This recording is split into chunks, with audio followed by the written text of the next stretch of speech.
Olá, meus irmãos, graça e paz seja convosco.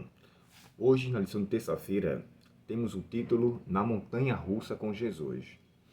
Você sabe que montanha russa é um brinquedo que se encontra em parques de diversões, onde se existem muitas curvas e altos e baixos. Porém, o caminho sempre tem aquela direção com o mesmo propósito. Jesus estava passando por um caminho que ele tinha propósito naquele caminho ali. E a primeira história que é falado, né, e o autor colocou aqui, história também em formato sanduíche, embora ele colocou essa comparação com montanha-russa, a gente encontra, irmãos, muitas semelhanças, algumas semelhanças, podemos dizer assim, entre aquela mulher do fluxo de sangue e a filha de Jairo. Ambos tinham 12 anos.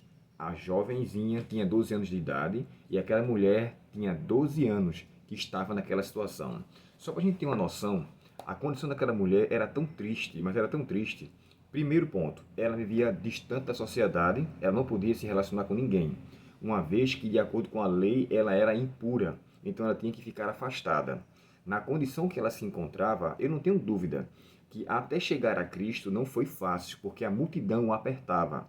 Os evangelistas, eles fazem bem, eles enfatizam essa expressão de que uma grande multidão apertava. E com certeza, irmãos, eu posso até pensar de que alguns enfermos também tocavam em Jesus.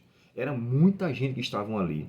E isso é uma possibilidade de que, embora alguns enfermos pudessem tocá-lo, eles não foram curados.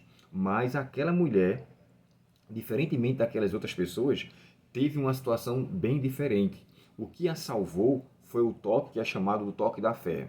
Então, ainda fazendo as comparações aqui, ambos 12 anos. 12 anos de doença, 12 anos de idade. Ambos foram curadas pelo toque. Ela tocou em Jesus, Jesus a curou. Jesus tocou na menina e ela voltou a viver. Para ambas as pessoas, Jesus as chama de filha. E aqui na expressão que é dita pelo autor, né, Talita Cumi, que foi traduzida por menina a ti te digo, o texto original, de acordo com o autor da lição, era cordeiro. Era uma forma de tratar com carinho uma criança. Era como se você estivesse chamando, ou minha coisinha linda, ou algo do tipo. Mas era de uma forma bem carinhosa que Jesus a tratou. Um outro ponto que merece consideração. Jairo, diante daquela situação, sendo o chefe da sinagoga, embora todos que o cercassem não tivessem a mesma crença que ele tinha, ainda assim ele passou por cima, pela confiança que ele tinha em Cristo, do que ele poderia fazer, do que ele na verdade poderia realizar. Então envolveu a parte de Jairo, fé, confiança, espera e, acima de tudo, certeza. Eu vou aguardar. É tanto que no verso 36 do capítulo 5 de Marcos, ele está ali um tanto impaciente, aí Jesus lhe responde o seguinte: Jairo, eu já disse a você. Jesus, porém, ouviu as palavras de Jairo e disse: não tenha medo, apenas creia. Por quê? Porque no verso 35 o texto diz assim: Enquanto Jesus ainda falava com a mulher, chegaram mensageiros na casa de Jairo, o líder da sinagoga, e lhe disseram: Olha, a sua filha morreu. Pare de continuar incomodando o mestre.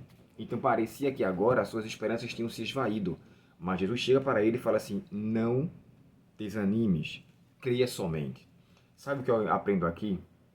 Duas pessoas estavam mortas ali. Ela estava morta socialmente, aquela mulher. Ela estava morta sem esperança, porque uma mulher com fluxo de sangue não poderia ter marido, porque isso impossibilitava de gerar filhos. E como ela poderia constituir uma família? Os seus recursos tinham de fato se acabado. Então a condição daquela mulher era extremamente deplorável. Jesus a curou, é por isso que ele chega para ela e, semelhante àquele paralítico, ele fala: tenha bom ânimo. E por que bom ânimo? A vida dela, em meio àquela enfermidade, era de tristeza, assim como a vida daquele paralítico era de tristeza por conta dos seus pecados que o levaram àquela condição.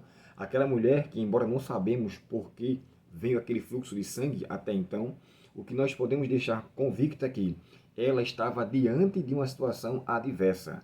Jesus tinha acabado de sair de uma cura dos endemoniados quando ele sai lá de Gadara. E olha que ele era um imundo também, porque ele estava com sangue. A Bíblia fala, como a gente já estudou na lição de ontem, que ele se cortava e o corpo dele estava em sangue. E tudo aquilo que envolvia sangue envolvia aquilo que nós conhecemos como imundícia cerimonial. E a mulher tinha um fluxo que não parava de sair. Os seus recursos se esvaíam, mas a sua fé naquilo que ela conhecia de Cristo foi de fato galardoada pela bênção da cura. Sabe, Jesus pode até atrasar em alguns aspectos, como a gente pode pensar aqui na situação da filha de Jairo. A gente pode usar essa expressão. Ah, Jesus está demorando, ele está atrasando. Jesus sempre age em tempo certo. O que nós devemos fazer é esperar, é aguardar, é saber acreditar que no momento exato Deus vai agir. De uma coisa é certa, ele jamais deixará de fazer algo de bem para os seus filhos. Como diz o texto, né? Certamente todas as coisas contribuem para o bem. Se for necessário com que eu desenvolva uma fé e uma confiança em Deus, por alguma situação que eu esteja passando, e Ele quiser aperfeiçoar minha fé para me salvar, que assim seja. Então, o meu conselho para você é: mantenha viva a sua fé, mesmo que as coisas não aconteçam no tempo exato. Saiba que Deus vai agir em prol de sua causa. Ele não deixou de assistir à sua situação, não deixou de ver aquela mulher. Ele é uma de descrever que ele passou ali de propósito para poder servir de auxílio para aquela mulher. Porém, permitiu com que a situação acontecesse daquela maneira para que aquela mulher demonstrasse confiança no que Cristo poderia fazer, a ponto de intervir em meio àquela multidão. Assim também é conosco. Podemos ter uma multidão de problemas que possa até comprometer a nossa chegada até Cristo, mas que passemos por cima desses obstáculos e que creiamos que além deles tem alguém que está disposto a nos salvar e nos ajudar verdadeiramente. Que essa história, duas histórias em uma, possa ser uma realidade em nossas histórias e que em meio à nossa condição tenhamos sempre fé, pois é o toque da fé que curará o enfermo, como diz o texto de Tiago, né? A oração da fé curará o enfermo, ou é Tiago ou Efésios, agora me deu um branco. Quando fala que a oração da fé curará o enfermo. Então que haja da minha parte confiança em Deus e que acredite que mesmo que as coisas não aconteçam no meu tempo, Ele ainda assim está agindo e não está adormecido, mas está atuante, fortalecendo a minha fé e concedendo as bênçãos que eu preciso para viver bem em sua presença.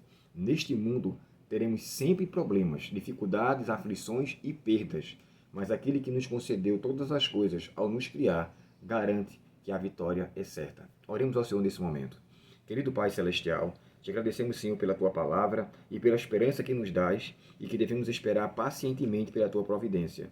Dá-nos a Tua paz, Senhor, perdoa nossos pecados e permanece conosco a nos dar o Teu auxílio e nos dar fé para mantermos viva a nossa confiança em Ti, Senhor. Em nome de Jesus. Amém. Deus muito te abençoe. Um ótimo dia na presença do nosso Pai Celestial. E até o próximo estudo, se Deus quiser. Até logo.